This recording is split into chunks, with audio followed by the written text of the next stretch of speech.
నాకంత విశ్వసనీయ సమాచారం మేరకి బ్రేకింగ్ న్యూస్ చూస్తున్నాం. బీఆర్ఎస్ పార్టీ నుంచి కవితని వేటు వేశారట. కేసీఆర్ సంచలన నిర్ణయం తీసుకున్నారు. ఇక బీఆర్ఎస్ పార్టీకి కవితకి కంప్లీట్ గా క్లోజ్ అయిపోయింది. కవితకి బీఆర్ఎస్ పార్టీలో ఎండ్ కార్డు పడింది. కేసీఆర్ సంచలన నిర్ణయం తీసుకున్నారు. ఎమ్మెల్సీ కవిత పైన బీఆర్ఎస్ పార్టీ వేటు వేసింది. ఇక మనం అందరికంటే వేగంగా ఖచ్చితంగా ఆర్టీవీ ముందుగానే చెప్పిన నేపథ్యంలో తెలంగాణ జాగృతి రాష్ట్ర సమితి ఆవిర్భవించబోతోంది. ఒక ప్రత్యేక రాజకీయ పార్టీతో కవిత ఆల్రెడీ సిద్ధమయ్యారు. రిజిస్ట్రేషన్లు కూడా పూర్తయ్యాయన్నట్టుగా మాకంతరం విశ్వసనీయ సమాచారం.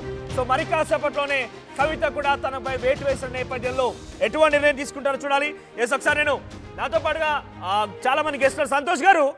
సో కవిత పైన వేటు పడింది. కవితని పార్టీ నుంచి బయటికి పంపించేశారు. ఇక ఎండ్ కార్డు పడింది. ఎలా చూస్తారు మీరు దీన్ని? ఒక గుడ్ న్యూస్ గా భావిస్తారా బీఆర్ఎస్ పార్టీగా? కంపల్సరీ గుడ్ న్యూస్ అండి. అంటే మీరు కవితని మీ పాటలో ఉంచుకోవడానికి, కవిత మీ పాటలో కంటిన్యూ అవ్వడానికి ఇష్టపడడం లేదా? ఆమెతోటి ఏమవుతుందండి? ఆమెతో ఏమవుతుంది చెప్పండి మీరు? పార్టీని బదనం చేస్తుంది. కేసీఆర్ గారు ఎంతకన్నా భరిస్తారు? కూతురని భరించారు అనుకోండి, ఎంతకన్నా భరిస్తారు? ఇన్ని రోజుల పాటు కూతురనే భరించిరా పార్టీలో? అవునండి. ఒకసారి కాంగ్రెస్ కిరణ్ యాదవ్ గారు మాట్లాడదాం. కిరణ్ యాదవ్ గారు, టీజేఆర్ఎస్ తెలంగాణ జాగృతి రాష్ట్ర సమితి కొత్త పార్టీ ఆవిర్భవించబోతోంది. ఆర్టీవీ మాత్రం మీకు అందరికంటే వేగంగా చెప్పుకొచ్చే ప్రయత్నం చేసింది. సో మొదటి నుంచి చెప్తోంది ఒకటే, కవిత చెప్పిన వ్యాఖ్యలు అందరికంటే ముందు ఆర్టీవీ చెప్పుకొచ్చింది. బీజేపీ బీఆర్ఎస్ విలీనం అవ్వబోతున్న మాటని కవిత కూడా కోట్ చేశారు. ఆ తర్వాత కొత్త పార్టీ రూపంలో కవిత కొత్త పార్టీ తీసుకురాబోతున్న మాటని, తనపై వేటు పడబోతున్న మాట కూడా ఆర్టీవీ చెప్పుకొచ్చింది. ఎస్ కిరణ్ యాదవ్ గారు, కొత్త పార్టీ రాబోతోంది. కాంగ్రెస్ పార్టీకి సవాల్ చేయడానికి కొత్త పార్టీ రాబోతోంది. ఇంకో విషయం, హరీష్ రావు, సంతోష్ రావు, మెగా కృష్ణారెడ్డి ఈ ముగ్గురు తప్పులు చేస్తే వారి వెనుక ఉండి వాళ్ళని ప్రొటెక్ట్ చేస్తోంది రేవంత్ రెడ్డి. అవినీతి పరులకి రేవంత్ రెడ్డి కొమ్ముగాస్తున్నారు, వాళ్ళకి సపోర్ట్ చేస్తున్నారు. ఒకటి మనోజ్ గారు, ఇప్పుడు ఈ కొత్త పార్టీ అనేది ఆమె కలల పార్టీ. అది ఇంకా పార్టీ రాలేదు, ఆ పార్టీ పేరేందో తెలియదు, ఏం తెలియదు. ఎందుకంటే ఉన్న పార్టీ, ఉన్న టీఆర్ఎస్ బీఆర్ఎస్ పార్టీనే ఈ రోజు ఎదుర్కోలేక అలా నాయన్ని ఇంట్లో పండుకోబెట్టిన పార్టీ టీఆర్ఎస్ పార్టీ. ఇప్పుడు కొత్తగా ఏమో పార్టీ పెట్టి కాంగ్రెస్ పార్టీని ఆమె సవాల్ చేసేది లేదు, ఆమెతో ప్రజలకు కూడా అయ్యేది. ఎందుకంటే గత 10 సంవత్సరాల్లో ఆమె టీఆర్ఎస్ పార్టీలో భాగస్వామ్యురాలు అయ్యుండి, ఎంపీ అయ్యింది, ఎమ్మెల్సీ అయ్యింది, ఒక ముఖ్యమంత్రికి, మాజీ ముఖ్యమంత్రికి, అప్పుడున్న ముఖ్యమంత్రికి కూతురు అయ్యుండి కూడా ఇలా ఆమె ఏమంటారు, సామాజిక న్యాయం జరగలేదు, మా నాయకులకు ఎక్కడ న్యాయం జరగలేదు, కార్యకర్తలు ఎప్పుడు సంతోషంగా లేరు, కొంతమందికి పదవులు వచ్చినాయి, కొంతమందికి డబ్బులు వచ్చినాయి, విపరీతంగా సంపాదించుకున్నారు. కానీ పార్టీ కోసం ఉద్యమంలో కష్టపడ్డ అమరులైన వాళ్ళ ఫ్యామిలీకి కానీ లేదంటే ఇంకా మిగతా అందరికి ఎవ్వరికి కూడా సరైన న్యాయం జరగలేదని చెప్పిన కవిత ఈ రోజు మరి ఆ కొత్త పార్టీ పెట్టి ఏ విధంగా న్యాయం చేకూరుస్తుంది అనేది చూడాలి. ఒకసారి కిరణ్ గారు, ఒకసారి చాలా మంది మన లైవ్ చూస్తున్నారు కాబట్టి మీరు కూడా నాతో పాటుగా లైవ్ లో మాట్లాడాలనుకుంటే కింద స్క్రోల్ అవుతున్న నెంబర్ మీరు కాల్ చేయండి. మీరు కూడా మీ అభిప్రాయాన్ని కామెంట్ చేయొచ్చు, మీరు కూడా నాతో పాటుగా మాట్లాడవచ్చు. డైరెక్ట్ గా మీ అభిప్రాయం కూడా కింద స్క్రోల్ అవుతున్న నెంబర్స్ కి కాల్ చేయండి. కవితని పార్టీ నుంచి పక్కన పెట్టేశారు, ఎండ్ కార్డు పడింది. బీఆర్ఎస్ పార్టీకి ఇక బై బై చెప్పారు కవిత. టీజేఆర్ఎస్ పేరిట, తెలంగాణ జాగృతి సమితి పేరిట కొత్త పార్టీ రాబోతోంది. తెలంగాణ సెంటిమెంట్ లక్ష్యంగా తన పార్టీని ఏర్పాటు చేయబోతున్నారట. కిరణ్ యాదవ్ గారు, అవినీతి పరులకి రేవంత్ రెడ్డి కొమ్ముగాస్తున్నారు. హరీష్ రావు, సంతోష్ రావుని కాపాడుతుంది రేవంత్ రెడ్డి. అనవసరంగా మా నాన్నపై నెప్పనెట్టి నాన్నని ఇరికించడం కోసమే ఈ ఇద్దరిని కాపాడుతున్నాడు. మెగా కృష్ణారెడ్డి కూడా కాపాడుతున్నాడు. దానికి ఒకటే ఆన్సర్ ఏంటంటే, మా దగ్గర నుంచి ఇవాళ హరీష్ రావు, దానితో పాటు కేసీఆర్, మిగతా దాంట్లో ఎవరైతే సభ్యులు ఉన్నారో అందరినీ మీ దొంగలుగా చెప్తా ఉన్నాము. దాంట్లో విచారణ కూడా అలా పేర్లు రాసి ఉన్నది. వాళ్ళందరి మీద సిబిఐ యాక్షన్ తీసుకోవాలి, సిబిఐ ఎంక్వైరీ నడవాలి, వారిని జైలుకి పంపించాలని చెప్పి మేము అసెంబ్లీ సాక్షిగా ఒక తీర్మానం చేసి పంపించినాము. ఇక్కడ రేవంత్ రెడ్డి ఆయన దాచిపెట్టింది ఎక్కడ, ఆయనకు సమర్థించింది ఎక్కడ? హరీష్ రావుతో పాటు ఎవరుండో, కేసీఆర్ ఉన్నా, ఇంకెవరున్నా అందరినీ జైలుకు పంపాలంటే మేము సిబిఐ కోసం ఈ కేసును సిబిఐకి ట్రాన్స్ఫర్ చేస్తూ అసెంబ్లీ సాక్షిగా ఉత్తర్వులు తీర్మానం. కానీ కేసీఆర్ ఏం తెలియదు. కేసీఆర్ వెనుకుండి వీళ్ళంతా నడిపించి కేసీఆర్ నే ఇరికించే విధంగా వీళ్ళంతా ప్రయత్నాలు చేయడంలో రేవంత్ రెడ్డి కూడా ఉన్నాడు. ఒకటి, రేవంత్ రెడ్డిని గతంలో వీళ్ళందరూ కలిసి జైలుకి పంపించిన పరిస్థితులు ఉన్నాయి. బెయిల్ రాకుండా, సొంత కూతురి పెళ్లికి కూడా బెయిల్ రాకుండా లోపడించుతున్నారు. రేవంత్ రెడ్డి ఎట్లా సహకరిస్తారు అనుకుంటారు? ఇలా నేను చెప్తున్నా, గతంలో మీరు ఆయన 80,000 పుస్తకాలు చదివిన ఆయన, గతంలో రాజయ్య ఆయన అవినీతి చేసిందో చేయలేదు తెలియదు, కానీ ఆయన డిప్యూటీ సీఎం పదవి నుంచి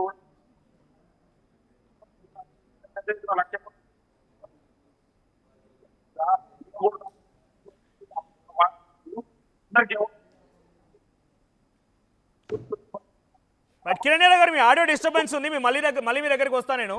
శ్రీకాంత్ గారు మీరు లైవ్లో మాట్లాడుతున్నారా? వేటు వేసింది నిజమే, కవిత గారి పైన బీఆర్ఎస్ పార్టీ వేటు వేసింది, ఎలా చూస్తారు? ఇక మీకు కవిత గారికి బీఆర్ఎస్ పార్టీకి జాగృతికి ఇక మీ ఆత్మకు అసలు మిమ్మల్ని లెక్కే చేయట్లేదు, మళ్ళీ పక్కన పెట్టేసి రెండు కార్డు వేసేసారు. నేను ఏ రోజున కూడా సంతోషాన్ని బాగా సంతోషపడుతున్నావు నువ్వు. అదే నేను కుట్రదారులకు సంతోషం ఖచ్చితంగా ఉంటుంది అన్న, కాదన్నట్లే నేను అనేది. వేట వేసిండ్లు అనగానే నీకు అంత జోస్ వస్తుందంటే మా 19 ఏళ్ళ శ్రమ అనేటువంటిది ఉన్నది, ఈ మా శ్రమ అనేటువంటి వాళ్ళంతా కూడా పీడ విరగడని అనుకుంటున్నారు. సరే అది పీడ విరగడయిందా రేపు రోజున ఒకవేళ ఈ వార్తే కనుక నిజమైతే, నేనైతే ఇంకా అధికారపరమైనటువంటి ప్రకటన జరగలేదు, బీఆర్ఎస్ సంబంధించినటువంటి నాయకత్వం అంతా వచ్చి ప్రకటన చేస్తారని మీరు స్క్రోల్ చేస్తూ ఉన్నారు. నిజంగా అధికారికంగా ప్రకటన జరిగిన తర్వాత దీనిపైన స్పందిస్తామన్నా. సో నిజంగా ఆ పరిస్థితి వస్తే ఆల్రెడీ కన్ఫర్మేషన్ అయిపోయింది, మాకు ఇన్ఫర్మేషన్ మేరకి బీఆర్ఎస్ పార్టీ కవితపై వేటేసింది.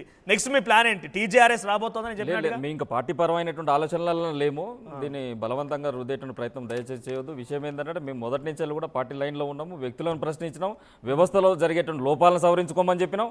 ఇవాళ పార్టీ మేలుగోరి చెప్పేటువంటి అంశాలు కూడా తీసుకోలేనటువంటి పరిస్థితులు ఇలా పార్టీ ఉంటే ఇలా రేపు రోజున ప్రజలు మీరు మాత్రం మేలుకోలుతారా? కేటీఆర్ మేలుకోరడా? జగదీష్ రెడ్డి మేలుకోరడా? వేముల ప్రశాంత్ రెడ్డి మేలుకోరడా? అందరూ పార్టీ మొదటి నుంచి లేరా? ఎక్కడైతే పార్టీ ధ్వంసమైందో ధ్వంసమైన చేసినటువంటి నాయకులే మేలుకోరుతామని అంటే అది ఎట్లయితుంది? నాకు తెలిసి నేను అనుకుంటుంది ఏంటంటే, నాకు నాలెడ్జ్ మేరకు ఒక జర్నలిస్ట్ గా రేపటి నుంచి బీఆర్ఎస్ పార్టీ ప్రచారం చేస్తుంది, కవిత లిక్కర్ స్కామ్ వల్లే బీఆర్ఎస్ పార్టీ ఓడిపోయిందని చెప్తాను. దానికి సంబంధం లేదన్నా, నేను ఇలా చెప్తున్నా. బిఎల్ సాధారణ ఎన్నికలు జరిగినాయి, సాధారణ ఎన్నికల తదనంతరం జరిగినటువంటిది పార్లమెంట్ ఎలక్షన్ లో 8 సీట్లను కైవసం చేసుకోవడం. మాట్లాడదామా? యాదయ్య గౌడ్ ఫ్రమ్ షాద్ నగర్. యాదయ్య గౌడ్ గారు మాట్లాడండి. హలో మాట్లాడండి యాదయ్య గారు. హలో యాదయ్య గారు మాట్లాడండి. ఆర్టీవీతో మాట్లాడుతున్నారు, మాట్లాడండి. హలో యాదయ్య గారు వినిపిస్తోంది, మాట్లాడండి. హలో పీసర్ కట్ చేయండి. శ్రీకాంత్ గారు ఏం చెప్తారు, ఎలా చూస్తారు? నేను ఒకటే చెప్పేది, మేము మొదటి నుంచి కూడా మాకు ఒక చరిష్మా ఉన్న నాయకురాలు శ్రీమతి కవిత గారు. ఈ 19 ఏళ్లలో కూడా నా క్వశ్చన్ ఒకటి, కవిత అండ్ హరీష్ రావు మన రాజకీయంగా మాట్లాడుకుంటే చరిత్ర చూసుకున్నా వీరిద్దరి కంటే ముందు హరీష్ రావు పార్టీలో ఉన్నారా లేదా? డెఫినెట్లీ ఉన్నారు కాదన్న. ఈ ఇద్దరి కంటే ముందు హరీష్ రావుతో పాటు సంతోష్ రావు కేసీఆర్తో ఉన్నారా లేదా? ఉన్నారన్న. అంటే వాళ్ళకున్న చిత్తశుద్ధి వాళ్ళకి లేదు, కానీ కవితకు మాత్రమే పార్టీ పట్ల చిత్తశుద్ధి ఉందా? నేనేమంటున్నా, కేసీఆర్ గారు ఏదైతే ఇంతమంది కేటీఆర్ గారు కావచ్చు, హరీష్ రావు గారు కావచ్చు, కవిత గారు కావచ్చు, ఎవరైతే వీళ్ళందరూ తెలంగాణ ప్రజాస్వామ్యంలో మొత్తం వాళ్ళందరూ కూడా పనిచేసుకుంటా కేసీఆర్ గారికి ఊతం ఇచ్చే విధంగా పనిచేసుకుంటా పోయిండు. అందులో కవిత నేపథ్యం తక్కువగా ఉన్నదా? హరీష్ రావు గారితో పోల్చుకున్నా కానీ కవిత గారి నేపథ్యం తక్కువ ఉందా? ఇలా మంచినీళ్ళు మందులు ఇచ్చేటువంటి వ్యక్తి కేసీఆర్ని కాపాడతారని నమ్ముతున్నామే.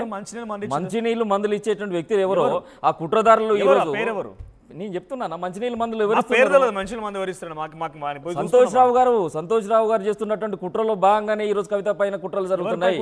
కవిత గారి పైన జరుగుతున్న కుట్రలు లీక్ కావడానికి కారణాలు ఫామ్ హౌస్ నుంచి సార్ సగం ఇడ్లీ తిన్నడా పూర్తి ఇడ్లీ తిన్నడా అనేటువంటి సమాచారాలు ఇవన్నీ లీక్ చేస్తున్నది ఎవరు?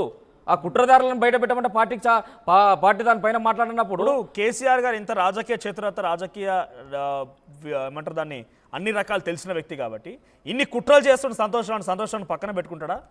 సంతోష్ రావుపై ఎందుకు వెయిట్ చేయకుండా కవిత గారిపై వెయిట్? మేము 3 నెలల నుంచి వెయిట్ చేస్తూ ఉన్నాము, 90 రోజుల పక్షంగా మేము వెయిట్ చేస్తూనే ఉన్నాము. వెయిట్ చేసినప్పుడు మేము ఎప్పుడైతే అమెరికాకు సంబంధించిన పర్యటనో లేకుండా కవిత గారు ఇక్కడ ఊర్లో లేనప్పుడు కవిత గారి పైన కుట్రలకు తెరలేపిస్తున్నారు. ఇలా టీబీజీ కేసు లాంటి సంస్థకు గౌరవ అధ్యక్షురాలుగా 10 సంవత్సరాలు పనిచేసేసి కార్మిక పక్షపాతిగా ఉన్నట్టు శ్రీమతి కవిత గారిని తప్పించాల్సినటువంటి అవసరం ఏముండండి? జనరల్ బాడీ సమావేశం పెట్టకుండా కార్మిక చట్టాలను కూడా తుంగలో దొక్కి వన్ సైడెడ్గా నిర్ణయం చేసింది పార్టీ చేసింది తప్పులు కదా. మల్లన్న సంబంధించినటువంటి వ్యక్తి అవాంఛనీయమైనటువంటి వ్యాఖ్యలు చేస్తే మల్లన్న పైన ఎవరైనా మాట్లాడిలా?